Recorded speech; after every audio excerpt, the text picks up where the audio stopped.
तो आज हम करेंगे किरचॉफ के नियम पर आधारित प्रश्न, जो कि एक व्हीटस्टोन सेतु के रूप में दिया गया है। इसमें हमें प्रत्येक खंड में बहने वाली धारा का मान ज्ञात करना है, मतलब सभी प्रतिरोधों में कितनी धारा बह रही है इसका मान हमें ज्ञात करना है। तो सर्वप्रथम हम करते क्या हैं, इस बैटरी से धारा निकालते हैं। माना इस बैटरी से निकलने वाली धारा आई है, आई धारा इधर जा रही है और यहाँ संधि मिल गया, इस संधि पे धारा बढ़ जाएगी। माना I1 धारा इधर चली गई और I2 धारा इधर चली गई। I1 धारा इधर जा रही है, यहाँ फिर एक संधि मिला, इधर आई, हमने मान लिया कि इधर धारा I3 आई, तो इधर क्या जाएगी, तो I1 में से अगर I3 को मैं घटा दूं तो इस बंधपात में इस खंड में बहने वाली धारा का मान मिल जाएगा। मतलब यहां से धारा I1 जा रही थी, I3 इधर आ गई, तो बची कितनी, I1 माइनस I3, जो बची वो धारा इसमें आ जाएगी। ठीक है, धारा I1 I3 इधर आ रही है, ये इस संधि पर पहुंच गई। अब इधर की कहानी देखते हैं। I2 यहां से जा रही है, इस संधि I3 आई, तो इधर क्या जाएगी, तो I1 में से अगर I3 को मैं घटा दूं तो इस बंधपात में इस खंड में बहने वाली धारा का मान मिल जाएगा। मतलब यहां से धारा I1 जा रही थी, I3 इधर आ गई, तो बची कितनी, I1 माइनस I3, जो बची वो धारा इसमें आ जाएगी। ठीक है, धारा I1 I3 इधर आ रही है, ये इस संधि पर पहुंच गई। अब इधर की कहानी देखते हैं। I2 यहां से जा रही है, इस संधि पर I2 पहुंची। ठीक है, धारा I1 I3 इधर आ रही है, ये इस संधि पर पहुंच गई। अब इधर की कहानी देखते हैं। I2 यहां से जा रही है, इस संधि पर I2 पहुंची, उधर से आ रही है I3, ये दोनों मिलके I2 प्लस I3 बन जाएंगे। और इस संधि पर इधर से आ रही है I1 और माइनस I3, तो इधर से आ रही है I1 माइनस I3 और इधर से जा रही है I2 प्लस I3, ये दोनों धाराएं संधि पर मिलेंगी। तो मिलेंगी तो इनका योग होगा, तो योग होगा तो देखो क्या होगा, I1 माइनस I3 और यहां से मिलेगी क्या, I2 प्लस I3, ये I3 और ये माइनस का I3 कट जाएगा, तो बचा क्या, यहां बचा I1 और यहां बचा I2। मतलब इस संधि पर जो धारा आने वाली धारा है वो क्या है, I2 plus I1 plus I2। तो इसमें आएगी धारा कौन सी, I1 प्लस I2, मैं यहां लिख दे रहा हूं। इसमें जो आने वाली धारा है वो क्या है, I1 प्लस I2। ठीक है, अच्छा I1 प्लस I2 है क्या, I ही तो है। यहां से देखो I निकली थी, यहां दो भागों में बट गई थी I1 और I2 में। यहाँ पे I1 प्लस I2 का मतलब I ही है, यहाँ पे जो आ रहा है तो I1 प्लस I2 का मतलब I, क्योंकि यही I जाके आगे दो भागों में बट गई थी ना I1 और I2 में, तो यही फिर से जुड़ के क्या बन जाएगी, I1 बटी तब I1 I2 हो गई और जुड़ गई तो फिर से क्या हो जाएगी, I। तो इसमें आ क्या रही है, धारा I। तो जितनी धारा बैटरी से निकली थी उतनी ही धारा पुनः वापस आ गई। अब हम क्या करेंगे,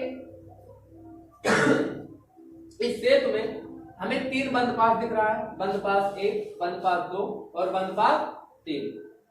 हम तीनों बंधपासों को क्रमशः हल करेंगे और प्रत्येक खंड में बहने वाली धारा का मान ज्ञात करेंगे। आओ देखते हैं बंधपास 1 में। तो बंधपास 1 में किरचॉफ के द्वितीय नियम से, किरचॉफ के द्वितीय नियम से, किरचॉफ के द्वितीय नियम से A B D A दिशा में चलने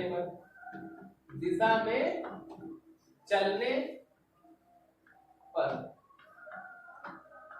बंधपास 1 ले लिया और किरचॉफ ने बताया कि कोई ना कोई दिशा हमें डिसाइड करनी पड़ेगी।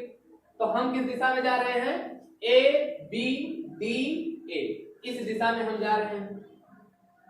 किरचॉफ के नियम में क्या है, जिस दिशा में हम जा रहे हैं अगर उसी दिशा में धारा जा रही है तो धारा और संगत प्रतिरोध का गुणनफल धनात्मक होता है, और जिस दिशा में हम जा रहे हैं धारा उसके विपरीत दिशा में जा रही है तो संगत प्रतिरोध और धारा का गुणनफल ऋणात्मक होता है। यही नियम है, किरचॉफ का द्वितीय नियम यही है। और हाँ, उस बंद पास में लग रहे विद्युत वाहक बल के बराबर होता है। चलो अभी देखते हैं क्या है। इस बंद पास में देखो, हम किधर जा रहे हैं, इधर, और धारा किधर जा रही है, धारा भी इधर जा रही है। तो यहाँ पे धारा क्या है, I1, और संगत प्रतिरोध क्या है, 10। तो I1 इंटू 10 प्लस का होगा, I1 इंटू 10 प्लस का। अच्छा आगे बढ़े, फिर किधर जा रहे हैं, इधर, इधर आएंगे A B D। अच्छा नीचे आएंगे, हम नीचे आ रहे हैं, धारा I3 भी नीचे आ रही है, मतलब ये भी क्या होगी, प्लस। अच्छा अब I3 और इस संगत प्रतिरोध का गुणनफल धनात्मक होगा, मतलब I3 इंटू 5, I3 इंटू 5। ठीक है, अब हम यहां पहुंच गए, यहां तक कोई प्रतिरोध नहीं है। फिर हम इधर जा रहे हैं और धारा इधर आ रही है, मतलब अब क्या है, धारा और हमारा पथ एक दूसरे के विपरीत है, मतलब यहां पर क्या होगा, ऋणात्मक होगा। I2 इंटू संगत प्रतिरोध यहाँ पे क्या है, 5, तो I2 इंटू 5। क्या बताया किरचॉफ ने कि किसी बंद पास में संगत प्रतिरोध और धारा का गुणनफल उस बंद पास में लग रहे विद्युत वाहक बल के बराबर होगा। फिर से सुनो, किरचॉफ के नियम के अनुसार क्या है कि किसी बंद पास के प्रत्येक खंड में बहने वाली धारा और संगत प्रतिरोधों के गुणनफलों का योग उस बंद पास में लग रहे विद्युत वाहक बल के बराबर होता है। मतलब इसमें जितना भी धारा और संगत प्रतिरोध का गुणनफल है, उन सब का योग उस बंद पास में लग रहे विद्युत वाहक बल के बराबर होता है। तो इस बंद पास में कितना विद्युत वाहक बल कार्य कर रहा है, तो इस बंद पास में, बंद पास एक को देखो, इस बंद पास में मुझे कोई भी बैटरी लगी नहीं दिख रही है, इसलिए इसमें विद्युत वाहक बल क्या होगा, 0 होगा। बैटरी लगी कहाँ है, बैटरी लगी है बंद पास 3 में, बंद पास 1 में भी बैटरी नहीं है, मतलब यहाँ भी विद्युत वाहक बल 0 है। यहाँ भी बैटरी नहीं है, यहाँ भी विद्युत वाहक बल 0 है।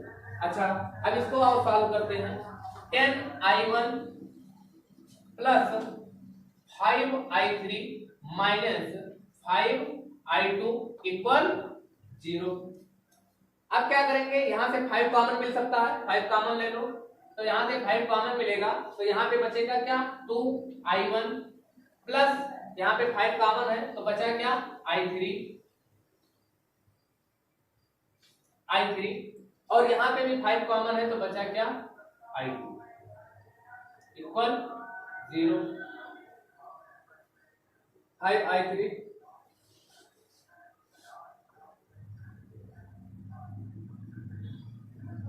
ठीक है, कोई दिक्कत नहीं। अब देखो क्या करते हैं, ये 5 उधर जाएगा, 0 हो जाएगा, तो यहाँ पे बचेगा क्या, 2I1 plus I3 minus I2 equal 0। तो यहां से हमें I2 क्या मिलेगा, I2 को उधर भेज देंगे। अच्छा यहाँ पे 5 0 हो गया, ये इतना बचा, अब ये I2 माइनस का इसको उधर भेज देंगे तो प्लस का हो जाएगा, तो 2I1 प्लस I3 इक्वल में क्या है, I2। मतलब I2 इक्वल आया क्या, तो I2 equal 2I1 plus I3, ये हमें मिला। इसको हम समीकरण 1 मानते हैं और इसको आप लोग नोट कर लें और बाकी आगे एक्सप्लेन करते हैं। तो अब हम बंद पास 1 को सॉल्व कर लिए हैं, अब हम क्या करेंगे, बंद पास 2 को सॉल्व करेंगे। तो देखो बंद पास 2 में, बंद पास 2 में कौन सी दिशा में चलेंगे, बी सी डी बी। आप चाहे जिस दिशा में चलेंगे आंसर सेम ही आएगा। हम इस दिशा में चल रहे हैं, बी सी डी बी, आपकी इच्छा आप जिस दिशा में चले आंसर सेम आएगा, कोई दिक्कत नहीं होगी। बंद पास 2 में कौन सी दिशा ले रहे हैं, बी सी डी बी दिशा लेने पर, ठीक है, ये दिशा ले ली। अब देखो हम किधर जा रहे हैं, इधर, बी सी डी बी, इधर जा रहे हैं। देखो हम इधर आ रहे हैं, धारा भी इधर आ रही है, मतलब ये धारा और ये संगत प्रतिरोध का गुणा धनात्मक होगा, मतलब I1 माइनस I3 इंटू 5, ये प्लस का होगा। अच्छा, और आगे आए तो मिला क्या, हमें मिला ये धारा और ये प्रतिरोध। अच्छा देखो, अब धारा इसमें देखो, धारा इधर जा रही है और हम इधर आ रहे थे, मतलब ये माइनस होगा, तो यहाँ पे क्या लगा दे, माइनस। धारा कितनी है, I2 प्लस I3, प्रतिरोध कितना है, 10, प्रतिरोध हमने लिख दिया 10। अच्छा, फिर हम देखो अब यहाँ पहुंच गए, अब हमें किधर जाना है, इधर, क्योंकि हमारी दिशा क्या है, बी सी डी बी, हमें इधर जाना है, धारा आ रही है नीचे I3, इसका मतलब ये भी माइनस होगा, तो यहाँ जगह है, मैं यहाँ लिख दे रहा हूं माइनस I3 इंटू प्रतिरोध कितना है, 5। अच्छा, बराबर विद्युत वाहक बल इस बंद पास में कितना है, 0, तो क्या लिखेंगे, 0। आज इसको सॉल्व करते हैं, 5 का मल्टीप्लाई यहाँ कराएंगे तो 5I1 माइनस 5I3, यहाँ पे मल्टीप्लाई कराएंगे 10 का तो माइनस 10I2 और माइनस 10I3, और यहाँ पे क्या होगा, अच्छा अब यहाँ फिर जगह नहीं है तो यहाँ पे फिर लिख दे रहा हूँ माइनस 5I3 इक्वल में 0 प्लस I क्या कुछ छूट गया क्या, I1 कहाँ लिखे, तो यहाँ हम देखेंगे यहाँ विद्युत वाहक बल क्या है, 0 है। ठीक है, इसको और थोड़ा सॉल्व करते हैं, तो यहाँ पे देखो I1 कितना है, यहाँ पे I1 है, I1 है, I1 है, केवल एक ही I1 है, तो यहाँ पे क्या लिखेंगे 5I1। फिर I2 देख लो कितना है, 10I2 यहाँ है और I2 है नहीं, तो माइनस 10I2। अच्छा, I3 देख लो कितना है, 5 यहाँ है, 10 यहाँ है, 15 और 5 यहाँ है 20, यानी कि माइनस का 20I3 इक्वल में 0। इसको और थोड़ा सॉल्व करते हैं, तो 5 कॉमन ले लो, 5 कॉमन ले लेंगे यहाँ से, तो क्या बचेगा I1, यहाँ पे क्या बचेगा माइनस 2I2 और यहाँ पे क्या बचेगा माइनस 4I3 इक्वल 0। ये 5 उधर जाके 0 हो जाएगा, तो यहाँ पे बचेंगे अब क्या, I1 माइनस 2I2 और माइनस 4I3 इक्वल 0। अच्छा, इसमें और कुछ हो सकता है, हाँ, I1 का मान यहाँ से ज्ञात कर लो, I1 इक्वल कितना हो जाएगा 2I2 प्लस 4I3। ठीक है, देखो इसको हमने उधर भेज दिया, तो ये माइनस I2 उधर गया, प्लस का I2 हो गया, ये माइनस 4I3 उधर गया तो प्लस का I3 हो गया, तो I1 इक्वल यहां से मिल गया। इसको हम इक्वेशन सेकंड मानते हैं, और यहां तक बंद पास 2 तक सॉल्व हो गया है। अब बंद पास 2 तक हम हल कर चुके हैं, अब हम हल करेंगे बंद पास 3 को।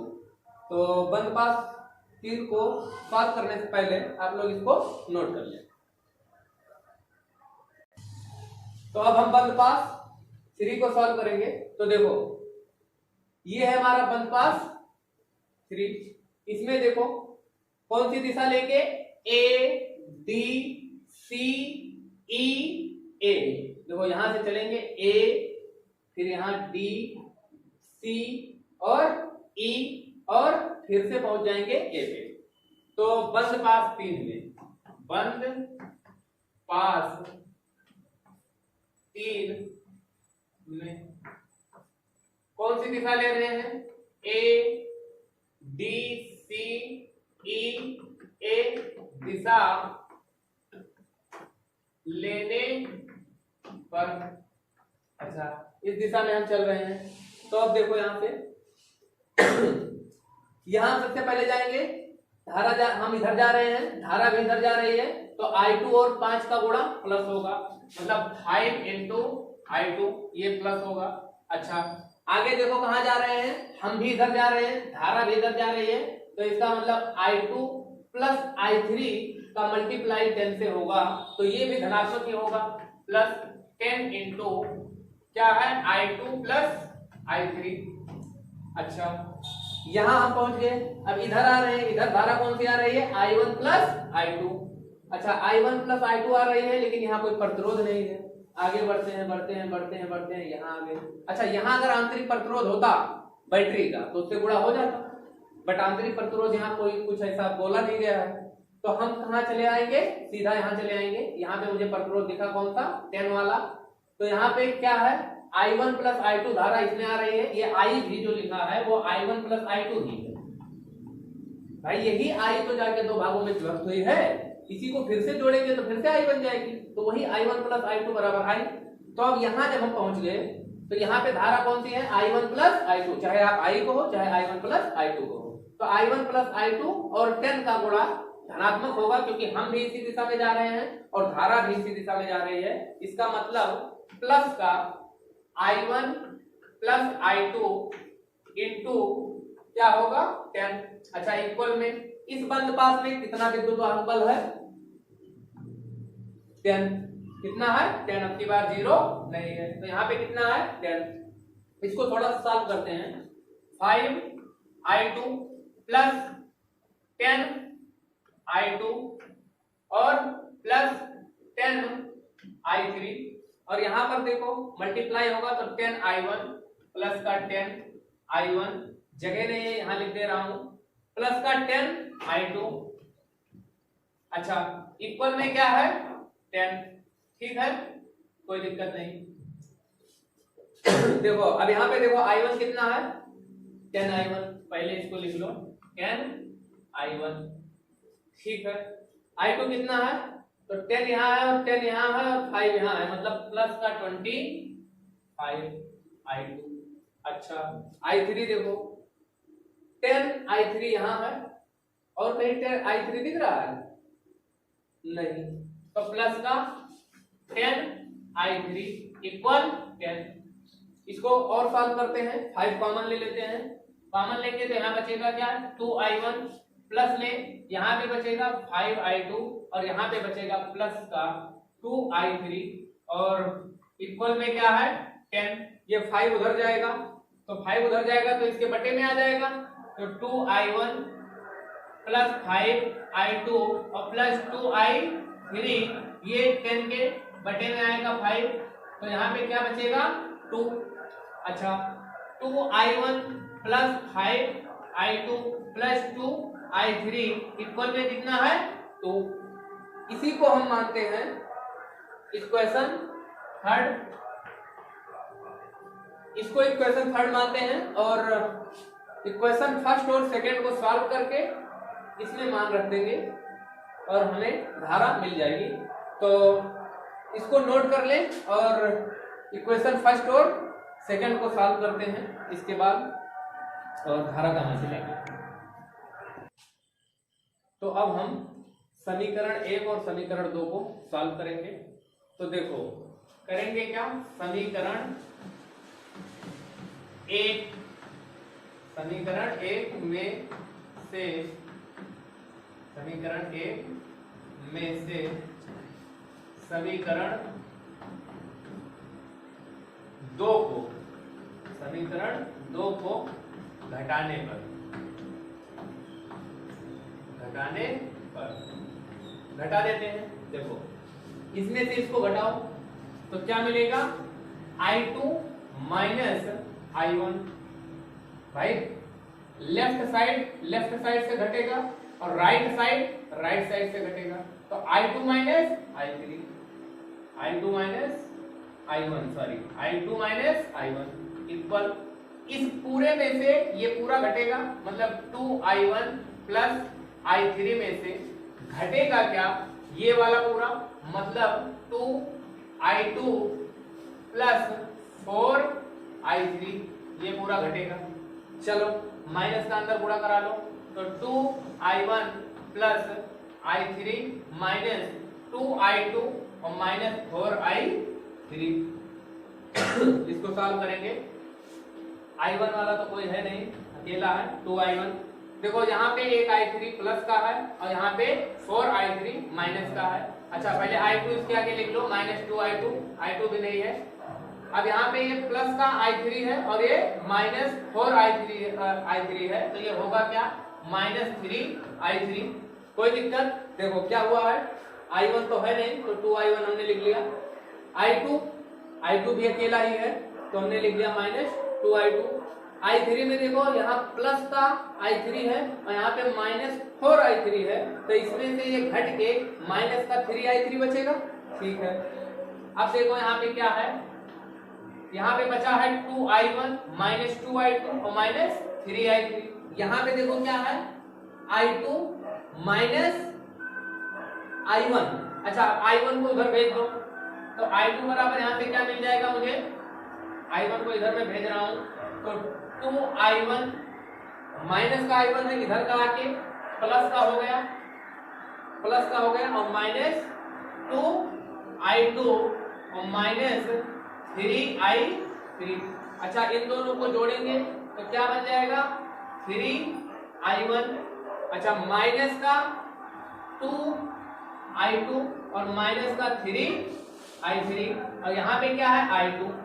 अच्छा, अब ये भी I2 है, तो इसको इधर भेज दो, प्लस बना लो, तो प्लस बन जाएगा, तो यहाँ पे I2 प्लस 2I2 हो जाएगा इक्वल 3I1 माइनस 3I3। अच्छा, ये कितना हो गया, ये भी 3 हो गया। 3I2 equal 3I1 minus 3I3, 3I1 minus 3I3। अच्छा, यहां से 3 कॉमन ले लेंगे और बच क्या जाएगा, I2 equal I1 minus I3 बच जाएगा। इतना आप लोग नोट कर लें, उसके बाद हम आगे इसको सॉल्व करते हैं। तो ये लास्ट में यही आया था, इसी से आगे कंटिन्यू कर रहे हैं। यहाँ पे 3 कॉमन लेंगे, तो 3 कॉमन लेंगे तो बचेगा क्या यहाँ पे, अच्छा यहाँ क्या कॉमन लेना है, यहाँ तो अकेले ही लिखा है 3I2, यहाँ कॉमन लेंगे तो बचेगा क्या, I1 माइनस I3। इस 3 से ये 3 कट जाएगा, तो बचा क्या, I2 equal I1 minus I3। अच्छा, इसका मान आपका मन करे जहां रख दो, समीकरण 1 में, समीकरण 2 में, जहां मर्जी रख दो। तो इसका मान हम कहाँ रखेंगे, समीकरण 1 में।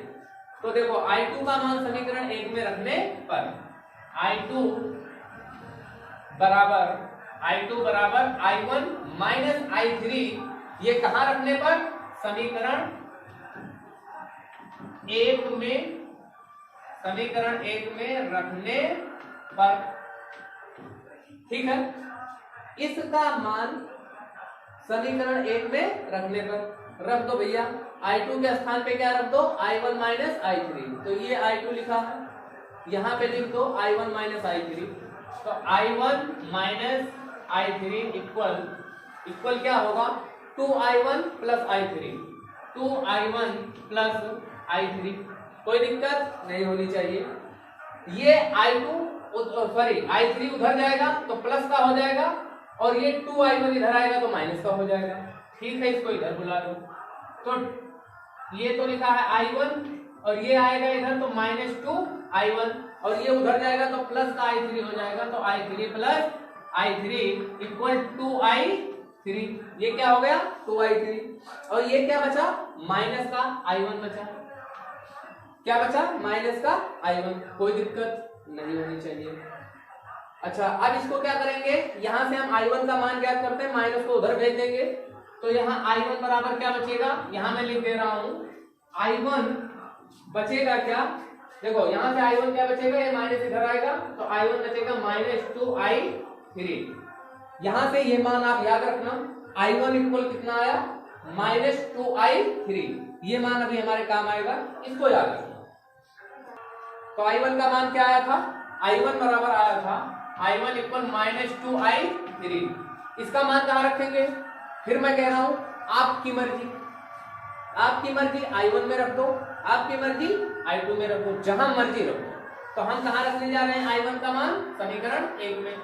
तो I2 इक्वल 2, अच्छा I1 का मान क्या रखना है, -2I3, तो यहां पर क्या रखेंगे, -2I3। अच्छा, प्लस का क्या है, I3, तो प्लस का I3 हो गया। 2 से 2 का मल्टीप्लाई होगा तो कितना हो जाएगा, -4I3, और प्लस का I3, तो बचेगा क्या, माइनस का 3I3। मतलब I2 बराबर क्या आया, I2 बराबर आया -3i3 और I1 बराबर क्या आया -2i3। ये दोनों मान आप याद रखेंगे, I1 का मान भी और I2 का मान भी, और इन दोनों मान को हम समीकरण 1 में रखेंगे और हमें धारा का मान मिल जाएगा। ठीक है, हमने किया क्या अभी तक? समीकरण 1 और 2 को सॉल्व किया। कैसे सॉल्व किया? समीकरण 1 से 2 को घटाया और मुझे मिल गया धारा I1 का मान, धारा I1 का मान मिला। उसको हमने फिर समीकरण 1 में रखा, वहां से ये सब कैलकुलेट करके I1 का मान मिला था।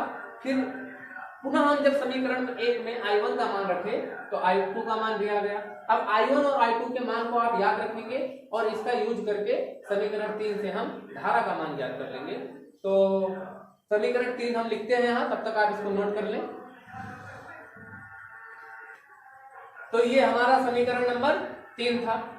इसी समीकरण में हमें मान रखना था I1 और I2 का। I1 का मान कितना आया था? -2i3 और I2 का मान क्या आया था? -3i3। तो यहाँ पे रखेंगे, हम क्या लिखेंगे? समीकरण 3 में I1 इक्वल -2i3 तथा I2 इक्वल -3i3 रखने पर, रख दो भैया, रखो यहाँ पे। I1 का मान कितना है? -2i3, रख दो यहाँ पे 2 × -2i3।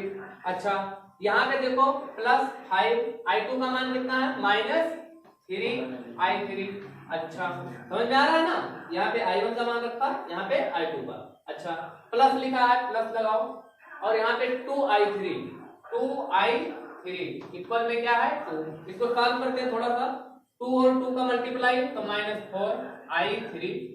अच्छा, 5 का मल्टीप्लाई करेंगे तो -15i3। अच्छा, प्लस का यहाँ पे है 2i3 और इक्वल में 2, तो देखो यहाँ पे क्या होगा?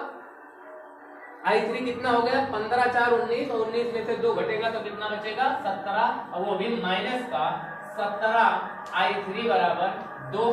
तो I3 बराबर यहाँ पे क्या आएगा? 2 बटे में -17, और इसको लिखेंगे क्या?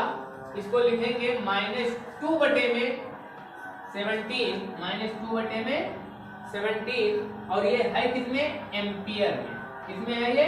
एम्पियर में। धारा का यसाई मात्रक जो होता है, यसाई यूनिट जो होती है, वो किसमें होती है? एम्पियर में। इसलिए हमने यहाँ पे क्या रखा? यूनिट इसका एम्पियर रखा। तो I3 का मान क्या आया? -2/17। चलो इसको नोट कर ले और आगे हम ज्ञात करते हैं। तो I3 का मान क्या आया? -2/17। अच्छा, तो I1 बराबर कितना होगा? तो हम जानते हैं I1 बराबर कितना था? -2i3। तो -2 इंटू I3 में क्या रखेंगे? -2/17। इसका मतलब -+ 2 2 जा 4, 4/17। ये क्या है? एम्पियर। ये क्या है? एम्पियर में। अच्छा, I1 का मान आ गया। I2 का मान क्या है? -3i3। ठीक है, -3, और I3 का मान ये रखेंगे -2/17, माइनस प्लस, और 3 2 जा 6, 6/17। ये क्या आया? एम्पियर में। कोई दिक्कत? I1 I2 I3 सबका मान आ गया। अब हमें प्रत्येक बंद पास में कितनी धारा बह रही है, इसका मान हमें ज्ञात करना है। हमें मिल गया I1 I2 I3 सबका मान मिल गया। अब हम प्रत्येक खंड में बहने वाली धारा ज्ञात करेंगे। तो सर्वप्रथम हम किसमें ज्ञात करेंगे? AB में बहने वाली धारा कितनी है। तो इसको नोट कर ले और